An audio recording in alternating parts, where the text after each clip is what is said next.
galing sa work, masyadong nakatutok sa ating baba. Let ayusin lang natin guys. Medyo yan, try natin dito. Okay na siguro yan, medyo lang. Bye bye.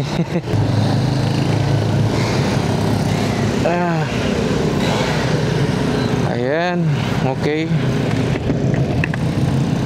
Hindi ko alam kung anong audio natin, pero recording na tayo.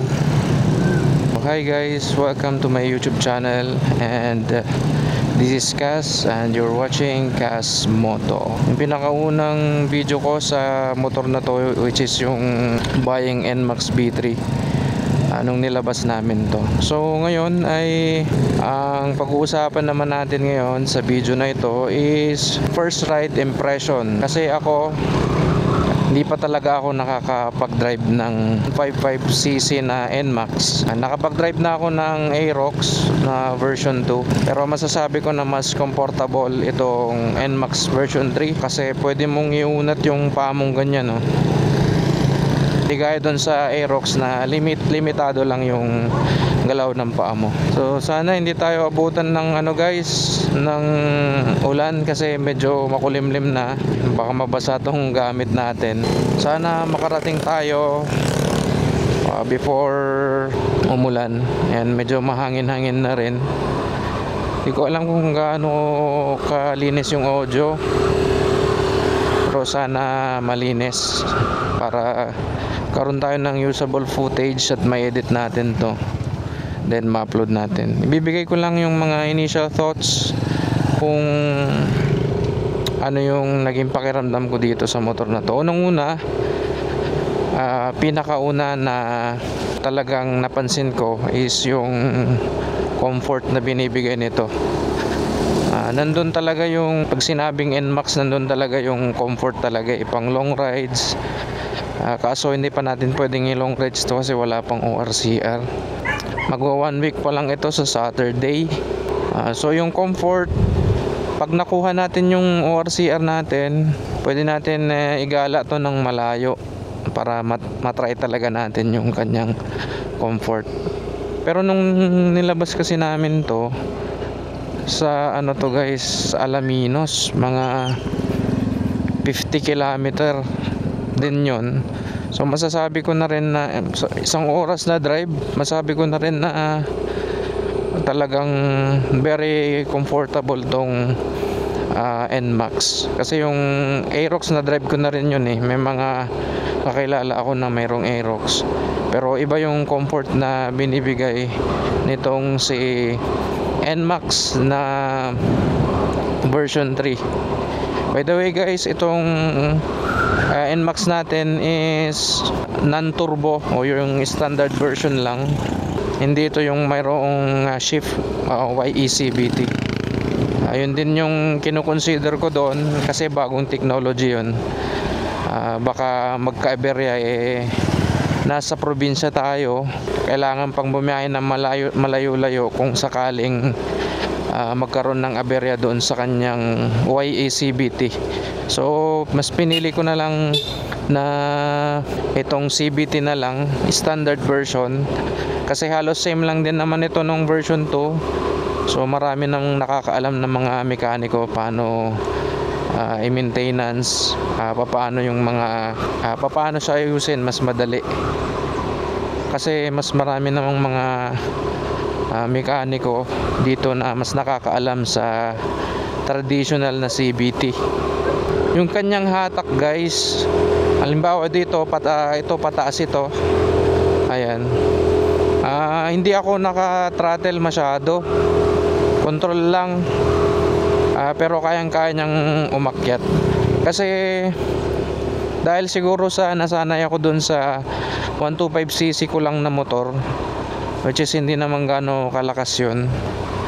So pag galing ka sa 125cc tapos lumipat ka dito sa NMAX na 155, mararamdaman mo talaga yung response ng engine. Second na napansin ko dito is yung kanya suspension. Okay naman yung suspension niya, kaso nga lang mas maganda yung suspension sa likod kung meron kang angkas. Yun ang napansin ko. Ang kilo ko nga pala is 95. Ang kilo ko nga pala is 90 kilogram. So 173 cm in height. So may kabigatan din ako. Pero may mga times na mararamdaman mo talaga yung ano niya sa likod, bounce sa likod. Pero okay naman, tolerable. Pag mga ganitong kalsada na medyo maayos, ayos naman siya gamitin. Pero pag yung mga ano na, lubak gaya nung kanina dinaanan natin, medyo malubak doon. Ano siya, matalbog sa likod. Pero overall, maganda pa rin naman. Yun ang napansin ko din dito. At pati sa harapan, napakaganda ng suspension niya. Katatapos lang umulan dito, guys. Ayan, kung makita nyo dito yung kalsada sa amin, may matubig. Actually dito pa ako sa kabila dumaan.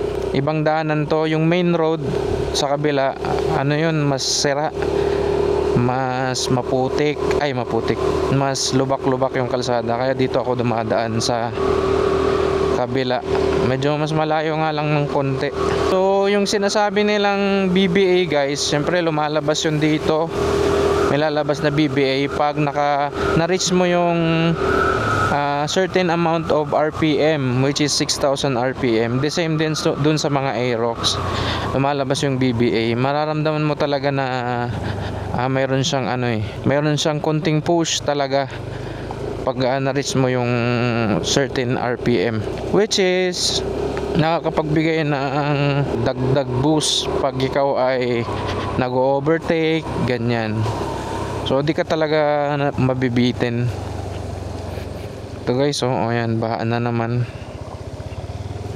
So ito rin kagandahan ng NMAX, hindi mababasa yung paa mo. Kasi nung naka-RS ako, pag nalilate na ako sa work, pag nadaan ka dyan, kailangan mo talagang huminto talaga na bagalan mo yung takbo mo. Pero pag ganito na merong mga mas malawak na footboard, kahit medyo bilisan mo, hindi mababasa yung sapatos mo. So yun din yung advantage. Para sa akin, goods yung kanyang suspension na Ewan ko lang sa iba. Ako din naman, hindi pa ako nakadrive ng ADB 160. Pero sabi nila maganda daw talaga yon, yung ADB. Pero para sa akin, nagaling ako sa lower CC na motor. This is good enough para sa akin. Okay na sa akin to, hindi siya gaanong matagtag. Tolerable yung kanyang suspension. Kung gusto mo namang mag-upgrade, pwede ka namang bumili ng mga aftermarket na mga suspension para mas mapaganda mo. Pwede mo nang iparipak, ipatono mo kung ano yung gusto mong suspension, kung mas matigas or mas malambot. So nakadepende na yan sa'yo. Ako talaga, nagagandahan talaga ako dito sa cockpit nung NMAX na to. Para sa akin, ang linis. Lalo na to, mukhang sasakyan. Malinis lang talaga tignan. Tapos maganda rin, may dalawang bulsa. Matagal din akong nagtingin ng motor. Una talaga yung version 2 din yung gusto ko nung wala pa to, hindi pa nilabas. So marami din akong kinonsider. So nanood din ako. Sa masusunod na video, pag-uusapan natin kung bakit ito yung pinili ko kaysa sa ADB 160, sa TechMax, sa bagong Honda PCX na road sync ngayon. Ang ganda nun. Naka TFT na rin yun pero ito pa rin yung talagang nasa puso natin na bilhin. Papasalamat din tayo sa Panginoon dahil kung wala ang Panginoon, hindi natin ma-achieve to. Di tayo makakuha ng ganitong sasakyan.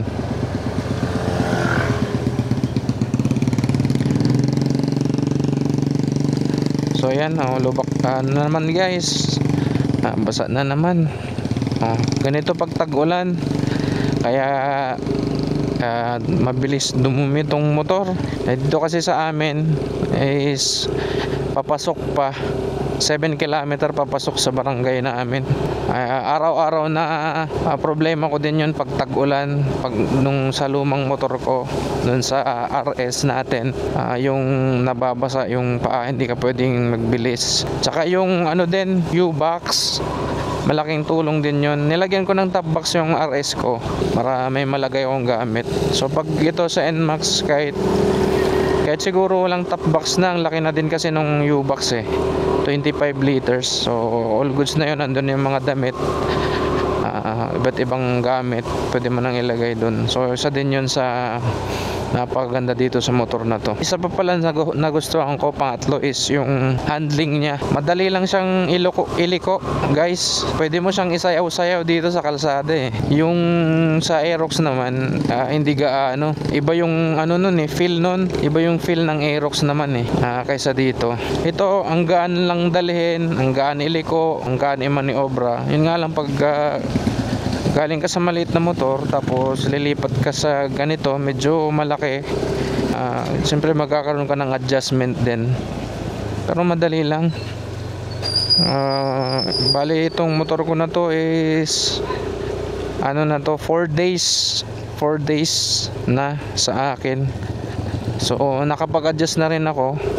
Hindi ko pa rin to napapatakbo ng 100 or 90. Ang maximum speed lang na na-reach ko dito nung pauwi kami ng Alaminos, 85 km. So unti-unting break in lang muna para kahit pa paano hindi mabinat agad yung kanyang belt. Sakto lang yung pagkabinat ng belt niya. So overall, napakaganda tong motor na to, guys. So kung balak nyo rin bumili, hindi kayo magsisisi sa motor na to. Bali malapit na ako, guys, sa bahay. Dito na sa bahay. Ayan, thank you for watching my vlogs. At sa mga susunod is magko-content pa tayo ng iba pang content. Hello, bangad. Mas ka dyan, takon. Pasok ko yung motor ko. Dyan ka lang, upo ka lang doon. Opo. Yan, very good. Kodo natin, guys, 168. First change oil natin sa 500. Tapos average 38.1. Yan, pag hindi ka walwal, medyo matipid na yan.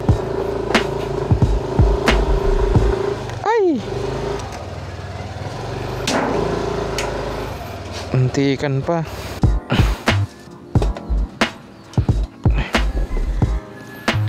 Yung kapote ko, tapos damit.